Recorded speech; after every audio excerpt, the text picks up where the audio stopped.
የዘወትር አክብሮታዊ ሰላምታችን በያላችሁበት ድረስ ወደ ሸገር ታይምስ ቤተሰቦች እንደምናላችሁ የሰዓቱ ዜናችን እነሆ ተጀመረ። አበይት ነጥቦችን አስቀድመን እናስታውቃችሁ። የጦር ኃይሎች ጠቅላይ ኤታማዦር ሹም ፊልድ ማርሻል ብርሃኑ ጁላ መከላከያ ተዘጋጅቶ እየጠበቀ ነው ብለዋል። ፊልድ ማርሻሉ በሀገር ውስጥ ስለሚዋጓቸው ኃይሎች እንደዚሁም በባህር ማዶ ስጋት ደቅነዋል ላሏቸው ኃይሎች መልእክት አስተላልፈዋል። እንመለስበታለን። ከዚህ በተቃራኒው ህወሓት በአራት ቀን ውስጥ ለሁለተኛ ጊዜ የማስጠንቀቂያ መግለጫ አውጥቷል። ህወሓት በዚህ መግለጫው የፌዴራል መንግስት ሊያጠቃኝ ነው፣ ግልጽ ጦርነት ሊጀምር ነው ብሏል። ከወደ መቀሌ የተሰጠውን መግለጫ እንመለስበታለን። የጠቅላይ ሚኒስትሩ አማካሪ ጌታቸው ረዳ በህወሓት ውስጥ በነበሩበት ጊዜ የቀድሞዋ ቀዳማዊት እመቤት አዜብ መስፍን ከስራ ስለመባረራቸው እጅ ያለበት ሲሉ ይፋ አድርገዋል። እንመለስበታለን። ሌላኛው የምንመለከተው ጉዳይ ሶማሊያ በኢትዮጵያና በኤሚሬትስ አየር መንገዶች ላይ ጥብቅ የተባለ ማስጠንቀቂያ ይፋ አድርጋለች። ምናልባት ሶማሊያ የኤርትራ መንግስትን አይነት ውሳኔ ልትወስን ትችላለች፣ የብዙዎች ስጋት ሆኗል። በኢትዮጵያና በተባበሩት አረብ ኤሚሬትስ አየር መንገዶች ላይ የተላለፈውን ማስጠንቀቂያ እንመለከተዋለን። እንደተለመደው እየሰማችሁን አብራችሁን ቆዩ። የቻናላችን የዘወትር አክብሮታዊ ግብዣ ነው። ወደ ቀዳሚ ጉዳያችን እናምራ።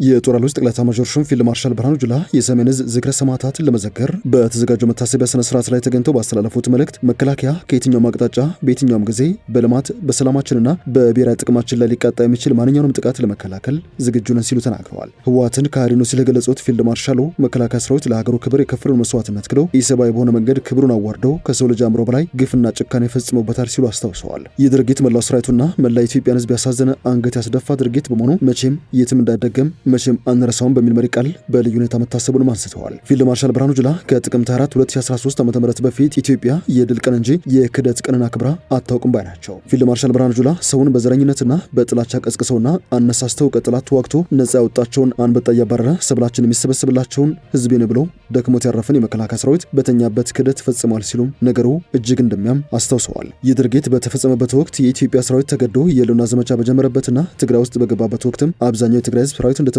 እንደተካደ ያውቅ ስለነበረ ከሰራዊቱ ጎን ይቆም እንደነበረም ፊልድ ማርሻሉ አስታውሰዋል። ዛሬም ቢሆን የካህዲዎች ስብስብ ሲሉ የጠሩት የህወሓት ኃይል በፕሪቶሪያ ሰላም ስምምነት የተገኘውን አንጻራዊ ሰላም ትላንትና እታገላለሁ ብሎ ልጆቹን ከጉያው ነጥቆ እየወሰደ ያስጨፍጭፎ ባዶን ያስቀረው የትግራይ ህዝብ ከመካስ ይልቅ ዳግም ለሌላ እልቂት የተዘጋጀና የጦርነት ነጋሪት እየጎሰመ ይገኛል ሲሉ ነው የወነጀሉት። ፊልድ ማርሻል ብርሃኑ ጁላ መላ የትግራይ ህዝብ ትላንት የደረሰበት ግፍና መከራ ዛሬም እንዳይደገም በቃ ሊልና ራሱን ነጻ ሊያወጣ ይገባል ባይ ናቸው። የመከላከያ ሰራዊት ስነ ልቦና ግንባታ ዳይሬክተር ጀነራል የሆኑት እንዳልካቸው ወልደ ኪዳን ከ5 ዓመት በፊት በሰሜን ዕዝ ሰራዊት አባላት ላይ የተፈጸመው ጥቃት በሀገር ሉዓላዊነት ላይ የተቃጣ ደባ ነው ሲሉ ከሰዋል። የተፈጸመው ጥቃት እንዳደገ መቼም አንረሳውም ያሉት ጀነራሉ ጥቃቱን ለመመከት ሲል መስዋዕትን የተከፈሉ የሰራዊቱ አባላትን ለማስታወስና ለተግባራቸው እውቅና ለመስጠት እንደሚዘከር ይፋ አድርገዋል።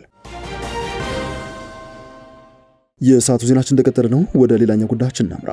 ህወሓት በአራት ቀናት ውስጥ ሁለተኛውን የማሳሰቢያ ወይንም የማስጠንቀቂያ መግለጫ አውጥተዋል። ህወሓት በዚህ መግለጫው መንግስት ይፋ የጦርነት ሊጀምር ነው፣ ሊያጠቃኝ ነው ሲልም ይፋ አድርገዋል። ህወሓት የኢትዮጵያ መንግስት ሌላ ዙር ጦርነት ለማካሄድ ግልጽ እንቅስቃሴ እያደረገ ነው ሲል ከሶ የዓለም አቀፉ ማህበረሰብ ይህንን እንቅስቃሴ እንዲያስቆም አሳስበዋል። በኢትዮጵያ የሚገኘው የአውሮፓ ህብረት ልዑክ 22 የአውሮፓ ህብረት ሀገራትና ኖርዌይ ከመጪው አጠቃላይ ምርጫ በፊት በፕሪቶሪያ ስምምነት ፈራሚዎች መካከል ፖለቲካዊ ንግግር እንዲቀጥል በጋራ ባወጡት መግለጫ ጠይቀዋል። ህወሓት በዚህ መግለጫው በፕሪቶሪያ ስምምነት አማካኝነት መፈጸም የነበረባቸው ተግባራት ተፈጻሚ ያለመሆናቸውን በመግለጫው ላይ አንስተዋል። በሁለቱ ደም አፋሳሽ ጦርነት ወቅት የትግራይ ህዝብ ጭፍጨፋ፣ ጾታዊ ጥቃት፣ መፈናቀል እንደዚሁም ንብረት ዘረፋና ውድመት እንደተፈጸመበት ነው ይፋ ያደረገው። ይህንን ጉዳት ያስከተለውን ውጊያ ለማስቆም ከ3 ዓመት በፊት የፕሪቶሪያ ስምምነት መፈረሙን ያስታወሰው ህወሓት ጦርነቱ በዝምታ ከሚካሄድ ዘር ማጥፋት ጋር ቀጥሎ 5 ዓመታት ተቆጥሯል ባይ ነው። በዚህ ምክንያት የተፈናቀሉ ሰዎች መመለስ አለመቻላቸው እንደዚሁም ወራሪ ሲል በጠራው ኃይል ስር የሚኖረው የትግራይ ህዝብ እየተገደለ እየታፈነ በማንነቱ ምክንያት እየተሰቃየ ይገኛል ሲል ወንጅሏል። የፍትህና የተጠያቂነት ሂደት እንደዚሁም የጦርነቱ መነሻና አፈታቱን በተመለከተ ፖለቲካዊ ንግግር አልተጀመረም ሲል በስምምነቱ መሰረት መፈጸም የነበረበት አንዱ ተግባር አለመከናወኑንም አስታውሰዋል። በጥቅሉ የፕሪቶሪያው ስምምነት እንደተጠበቀው ውጤት ሳያመጣ 3 ዓመታት እንደፍኗል ያለው ህወሓት ለዚህም የኢትዮጵያን መንግስትና በስምምነቱ ሂደት የተሳተፉ አካላትን ወቅሰዋል። መግለጫው የፌዴራል መንግስት ፕሪቶሪያ ላይ የተስማማበትን ስምምነት መፈጸም አለመቻሉን እንደ አንድ ምክንያትም ጠቅሶታል። አደራዳሪ ሀገራት፣ አህጉራዊ ተቋማትና ግለሰቦች ስምምነቱ በተፈረመበት መንፈስና ተግባራዊ መሆን በተጀመረበት ፍጥነት እንዲሄድ መከታተል ላይ ያሳዩት መዘናጋትም ለስምምነቱ በተሟላ ሁኔታ አለመፈጸም አስተዋጽኦ አድርጓል ባይ ነው። ህወሓት የፌዴራል መንግስት የተጣሉበትን ግዴታዎች ካለመፈጸሙ ባሻገር ስምምነቱን የሚጥሱ ተግባራት ላይ ተጠምዶ እንደሚገኝ በመግለጽም ነው የከሰሰው። በትግራይ ህዝብና ብሔራዊ ተቋማቱ ላይ ተከታታይ የፕሮፓጋንዳ ዘመቻ እንደዚሁም ስም ማጥፋት ማካሄድ ህወሓት በፌዴራል መንግስት ተፈጽሟል ያላቸውን ተግባራት ናቸው። የፌዴራል መንግስት ታጣቂዎችን በመመልመል በማሰልጠንና በማደራጀት የትግራይ ህዝብ እርስ በርሱ እንዲዋጋ እየሰራ ነው ሲል ወንጅሏል። ከዚህም አልፎ የፕሪቶሪያ ስምምነትን የሚያፈርስና ሌላ ዙር ጦርነት ለማካሄድ ግልጽ እንቅስቃሴ በማድረግ ላይ ይገኛል በማለትም በፌዴራል መንግስት ላይ ውንጀላውን አቅርበዋል። ህወሓት የፌዴራል መንግስት ሌላ ዙር ጦርነት ለመክፈት የሚያደርገው እንቅስቃሴ በሁሉም መልክ በጣም የከፋ ጉዳት እንደሚያስከትል በመጥቀስ ማስጠንቅቀዋል። መንግስት በጦርነት የሚሟላ ፍላጎትም ሆነ የሚፈታ ልዩነት እንደሌለ አውቆ የፕሪቶሪያው ስምምነት እንዲፈጸም ኃላፊነቱ እንዲወጣና ፖለቲካዊ ንግግር እንደ መፍትሄ እንዲወስድም ነው ያሳሰበው። የዓለም አቀፍ ማህበረሰብ በበኩሉ በኢትዮጵያ መንግስት የተቀጣጠለ ያለውን ሌላ ዙር ጦርነት ለማስቆም የሚጠበቅበትን ሁሉ መፈጸም ይገባዋል ሲልም ጥሪውን አቅርበዋል። አደራዳሪ ሀገራትና አህጉራዊ ተቋማትም ለሁኔታው ትኩረት እንዲሰጡ ያሳሰበው ህወሓት የአፍሪካ ህብረት ስብሰባ እንዲጠራ በድጋሚ ጠይቀዋል። የአፍሪካ ህብረት ፓኔል እንዲጠራና የስምምነቱ ነባራዊ ሁኔታ ተገምግሞ የተኩስ አቁም ስምምነት ወደ ዘላቂ ሰላም ስምምነት እንዲያደርግ ጫና እንዲያደርጉ እንጠራለን ሲል በመግለጫው ላይ አስፍረዋል። የፕሪቶሪያው ስምምነት የተፈረመበትን 3ኛ ዓመት በማሰብ መግለጫ ወጡት በኢትዮጵያ የሚገኙ የአውሮፓ ህብረት አባል ሀገራትና የኖርዌይ ኤምባሲዎችን በተመሳሳይ በፌዴራል መንግስትና በህወሓት መካከል ፖለቲካዊ ንግግር እንዲካሄድ መጠየቃቸውን በጠዋቱ የመረጃ ጥንቅራችን ማጋራታችን ይታወሳል። ከተፈረመ 3ኛ ዓመቱን የደፈነው የፕሪቶሪያው ስምምነት ጠቅላይ ሚኒስትር አብይ አህመድ ባለፈው ሳምንት በህዝብ ተወካዮች ምክር ቤት ተገኝተው ማብራሪያ በሰጡበት ወቅትም ተነስቶ ነበር። ጠቅላይ ሚኒስትሩ ከስምምነቱና ከትግራይ ክልል ፖለቲካዊ ሁኔታ ጋር በተያያዘ የሰጧቸው ማብራሪያዎች እንደዚሁ በህወሓት ላይ ውንጀላ የሰነዘሩ ነበሩ። ጠቅላይ ሚኒስትሩ የትግራይ አመራሮች መሳሪያ ደበቀው እንዳስቀመጡና በኮንትሮባንድ እያስገቡ መሆኑ እንደዚሁም ታጣቂዎችን እያሰለጠኑና እያስመረቁ እንደሆነ የሚጠቁም ውንጀላ አሰምተዋል። የትግራይ አመራሮች ከውጭ ሀገር መንግስት ጋር ምን እያደረጉ ነው ሲሉም ተመሳሳይ ድምጸት ያለው ጥያቄ አንስተዋል። በትግራይ ክልል ተጨማሪ ውጊያ አያስፈልግም፣ ትግራይ የሚደረግ ውጊያ ዓላማ የለውም፣ ዓላማ የሌለው ውጊያ ደግሞ የተሳካ ይሁን ያልተሳካ ማረጋገጫ የለውም ሲሉ መንግስታቸው ሌላ ግጭት ውስጥ የመግፋት ፍላጎት እንደሌለው ገልጾ ነበር። ውጊያ ይበቃል፣ አያስፈልገንም፣ ግድ የለም፣ ብትዋጉም አታሸንፉም አይታችሁት ያለው ጠቅላይ ሚኒስትሩ የኢትዮጵያን መንግስት በኃይል መቀየር እንደማይቻል ተናግረውም ነበር።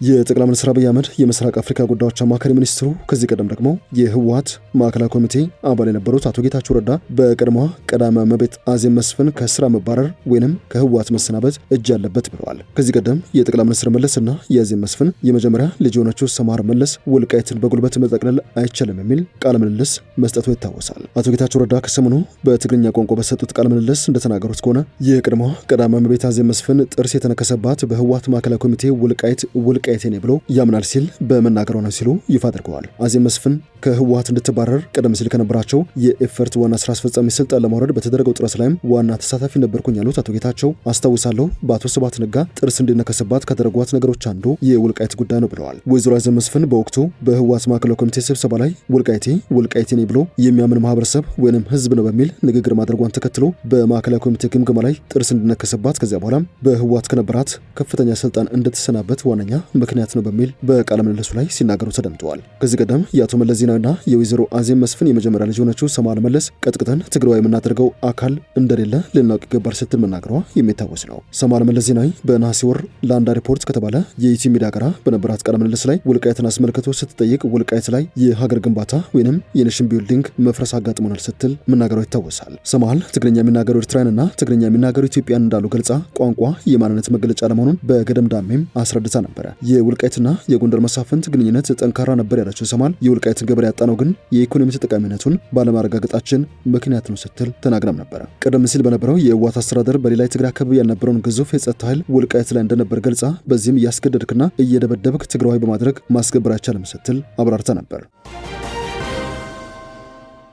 ወደ ዜናችን የመጨረሻ ጉዳይ እናምራ። የሶማሊያ ፌዴራል መንግስት ወደ ሶማሊላንድ በረራ የሚያደርጉ ዓለም አቀፍ አየር መንገዶችን አስጠንቅቋል። በተለይም ደግሞ የኢትዮጵያ አየር መንገድና ፍላይ ዱባይን የገንዘብ ቅጣትና ከሶማሊያ አየር ክልል የመታገድ ማስጠንቀቂያ ይፋ አድርገዋል። የሆነው አየር መንገዶቹ ሞቃዲሾ አስገዳጅ ያደረገችውን የኢቪዛ መስፈርት ችላ በማለት ተሳፋሪዎችን ወደ ሶማሊላንድ ማጓጓዛቸውን ተከትሎ ነው። የሶማሊያ ሲቪል አቪዬሽን ባለስልጣን እንዳስታወቀው ከሆነ የኤሚሬትስ አየር መንገድ ንብረት የሆነው ፍላይ ዱባይ በሞቃዲሾ የኦንላይን ስነ ስርዓት የሚሰጠውን ኢቪዛ ያላገኙ ተሳፋሪዎችን ወደ ሶማሊላንድ አውሮፕላን ማረፊያዎች ማጓጓዙን የሚያመላክቱ ሪፖርቶች ደርሰውኛል ብለዋል። የኢትዮጵያ አየር መንገድም ቀደም ሲል የፌዴራሉን የኢቪዛ መስፈርት ትቶ በሶማሊላንድ ባለስልጣናት ትዕዛዝ መሰረት ተሳፋሪዎቹ በሀርጌሳ ኢጋል ዓለም አቀፍ አውሮፕላን ማረፊያ ሲደርሱ ቪዛ እንዲያገኙ የሚያስችላቸውን ስርዓት መከተሉን ጠቅሰዋል። ፍላይ ዱባይ የኢትዮጵያ አየር መንገድን በመቀላቀል ተመሳሳይ እርምጃ መውሰዱ የሶማሊያ ፌዴራል መንግስትን ስልጣን በቀጥታ የሚገዳደር ሆኗልም ባይ ነው። የሶማሊያ ሲቪል አቪዬሽን ባለስልጣን ትዕዛዙን የሚያከብሩ አየር መንገዶች የገንዘብ ቅጣት እንደሚጠብቃቸውና ከሶማሊያ የአየር ክልል እንደዚሁም አውሮፕላን ማረፊያዎች ሊታገዱ እንደሚችሉ ነው ያስጠነቀቀው። በምላሹ የሶማሊላንድ ባለስልጣናት እንደ ፈረንጆቹ ህዳር 10 ቀን 2025 ጀምሮ ወደ ክልሏ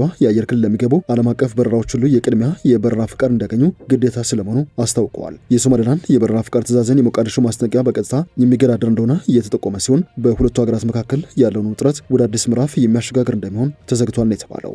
ወደ ሸገር ታይምስ ቤተሰቦች የሰዓቱ ዜናችን በቃ ስላደመጣችሁን አመሰግንን። በያላችሁበት ሰናይ ጊዜ